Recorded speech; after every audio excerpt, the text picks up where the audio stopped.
जय जिनेंद्र। तो आज हम जानेंगे कि प्रतिमा जी का अनादर करने से कैसा फल हमें भोगना पड़ता है। तो यह कहानी है अंजना सती की। यह अंजना सती हनुमान जी की माता है। तो आइए शुरू करते हैं। अंजना महेंद्रपुर के राजा महेंद्र की पुत्री थी। इनके 100 पुत्र और एक पुत्री अंजना थी।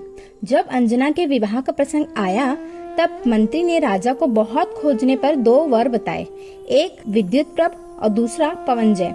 विद्युत प्रभ की आयु 18 वर्ष की ही शेष थी और वहीं दूसरा पवनजय दीर्घजीवी था। तो राजा ने पवनजय के साथ अंजना का संबंध कर दिया।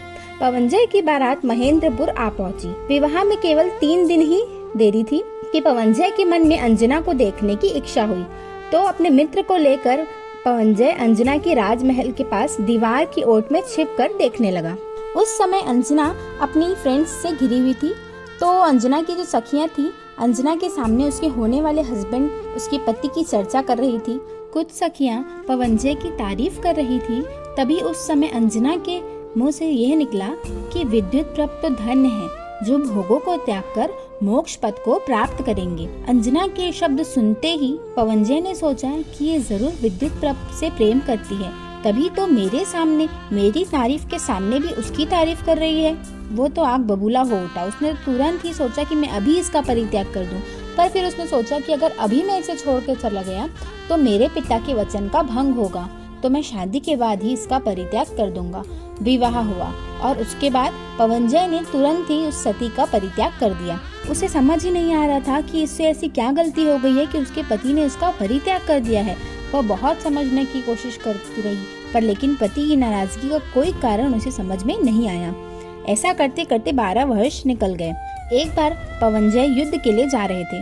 माता पिता को प्रणाम करके जाने लगे, पर अंजना से मिलने नहीं गए। पर अंजना ने शगुन देने के लिए हाथ में दही से भरा कटोरा लाया और वहां आकर के खड़ी हो गई। पवनजय ने जब उसे देखा तो उससे रहा नहीं गया। सभी तरह से उसने उसे अपमानित किया और कहा कि अभी तक यह कुलटा ने मेरे पीछा नहीं छोड़ा है। ऐसे समय में भी अपशगुन करने के लिए आ गई। अंजना आंखों में आंसू बहाती हुई महल में चली गई। फिर भी पति के प्रति उसने कोई अनिष्ट कामना नहीं की। जरा सोचिए, 12 वर्ष से उसके पति ने उसका परित्याग कर रखा है। उसने अभी तक अपने पति का मुख भी ढंग से नहीं देखा है। कैसी सतीत्वता थी उनके अंदर कि थोड़ा भी अपने पति के बारे में उसने बुरा नहीं सोचा। सिर्फ और सिर्फ अपने भाग्य को दोष देती हुई वह ये सब सहन करती गई। पवनजय वहाँ से आगे चले गए। जाते जाते मार्ग में एक वृक्ष के नीचे रात्रि में उन्होंने विश्राम किया। उस समय एक चकवा और चकवी का जोड़ा अलग अलग टहनियों पर आ बैठा और चकवा वहाँ से उड़कर चला गया। चकवी अपने साथी के वियोग में बुरी तरह रोने लगी, क्रंदन करने लगी। उसका ये दिल बहलाने वाला आक्रंदन सुनकर पवनजय के दिल में उथल पुथल मच गई। अब चिंतन ने मोड़ लिया। सोचा कि सिर्फ एक रात के वियोग से चकवी की यह दशा हो रही है तो उस बेचारी अंजना पर क्या बीती होगी, जिस निरपराधी का मैंने 12 वर्ष से बिल्कुल बहिष्कार कर रखा है। अतः अब उसके मन में उसके लिए प्रेम जागृत हुआ। उसने कहा कि अब मुझे उससे मिलना है। पवनजय ने अपने मित्र प्रहसित को ये सारी बातें बताई तो मित्र ने भी अंजना सती की पवित्रता में कोई भी संदेह नहीं करने को कहा और कहा कि इतना निरादर सहन करके भी वह आपकी कल्याण कामना ही करती है। इससे अधिक उसके सतीत्व का क्या प्रमाण होगा। मित्र के साथ पवनजय आकाश मार्ग से चल पड़े और अंजना के महल में एक प्रहर में ही पहुंच गए। अंजना उन्हें देख करके बहुत खुश हो गई और खुशी के आंसू बहाने लगी। पवनजय ने कहा कि अब आप अतीत को भूल जाएं और वह रात्रि पवनजय ने महल में ही बिताई और सुबह होते ही वहाँ से आकाश मार्ग से चले गए और जाते जाते अपने हाथ की अंगूठी उन्हें निशानी के रूप में दे करके चले गए। 7 महीने युद्ध में लग गए। पवनजय वापस नहीं आए। पीछे से अंजना को गर्भवती देखकर उसकी सास आग बबूला हो उठी। उसे लगा कि इसका जरूर किसी और के साथ संबंध है, क्योंकि मेरा बेटा तो उसे देखता तक नहीं है। अंजना ने बहुत ही शांत भाव से सारी बातें कही, पर लेकिन माने कौन। अंजना के ससुर ने उसे देश निष्कासन का आदेश दे डाला। उसने बहुत समझाया कि मेरे पति के आने तक रुक जाइए, वो आपको सब सच बता देंगे, पर किसी ने उसकी एक न सुनी।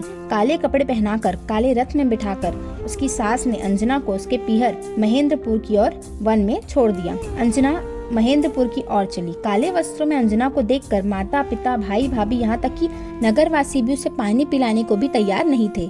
अंजना अपने पूर्व किए गए कर्मों को ही दोष देती हुई सखी के साथ जंगल में जा पहुंची। वहां एक गुफा में आश्रय लेकर धर्म ध्यान में अपने दिन बिताने लगी। गुफा में ही अंजना ने एक तेजस्वी पुत्र को जन्म दिया, जिनका नाम हनुमान रखा गया। एक बार दासी जब जल लेने गई थी तो उसने मार्ग में एक मुनि को देखा। उसने अंजना को आकर मुनिराज के बारे में बताया तो दोनों ही मुनिराज के वंदन करने के लिए गए। मुनिराज ने धर्म देशना दी और उसके बाद अंजना ने पूछा कि मेरे दुख का कारण क्या है।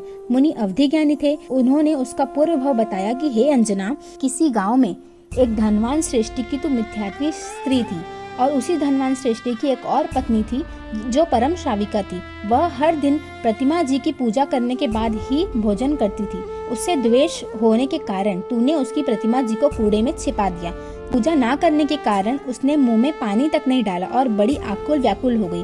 वह हर किसी को प्रतिमा जी के बारे में पूछने लगी।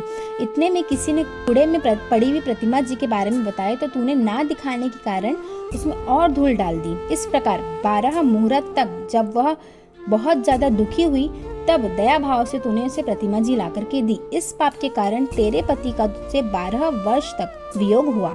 अब तेरे कर्म क्षीण हो जाने से तेरे मामा यहाँ आकर के तुझे लेकर के जाएंगे। बाद में 12 महीने के बाद जब पवनजय युद्ध जीत करके आए, उसके बाद बहुत ढूंढने के बाद पवनजय और अंजना सती का मिलन हुआ। पवनजय मुनि और सती अंजना साध्वी निर्तिचार व्रत पालन करके मोक्षगामी बने और बालक हनुमान बड़े होकर वीर हनुमान बने और श्री रामचंद्र जी की सेना के अध्यक्ष बने। दुनिया की सामान्य कोर्ट तो सब कुछ तय कर देती है कि किस अपराध की क्या सजा है, कौन से अपराध में जेल होगी, कितने समय के लिए जेल होगी, पर कर्म सत्ता की कोर्ट तो ऐसा कुछ भी नहीं बताती है कि कौन से कर्म का हमें क्या फल मिलेगा। जरा सोचिए, मात्र 12 मुहूर्त के लिए प्रतिमा जी छुपाई तो 12 साल का दुख भोगना पड़ा।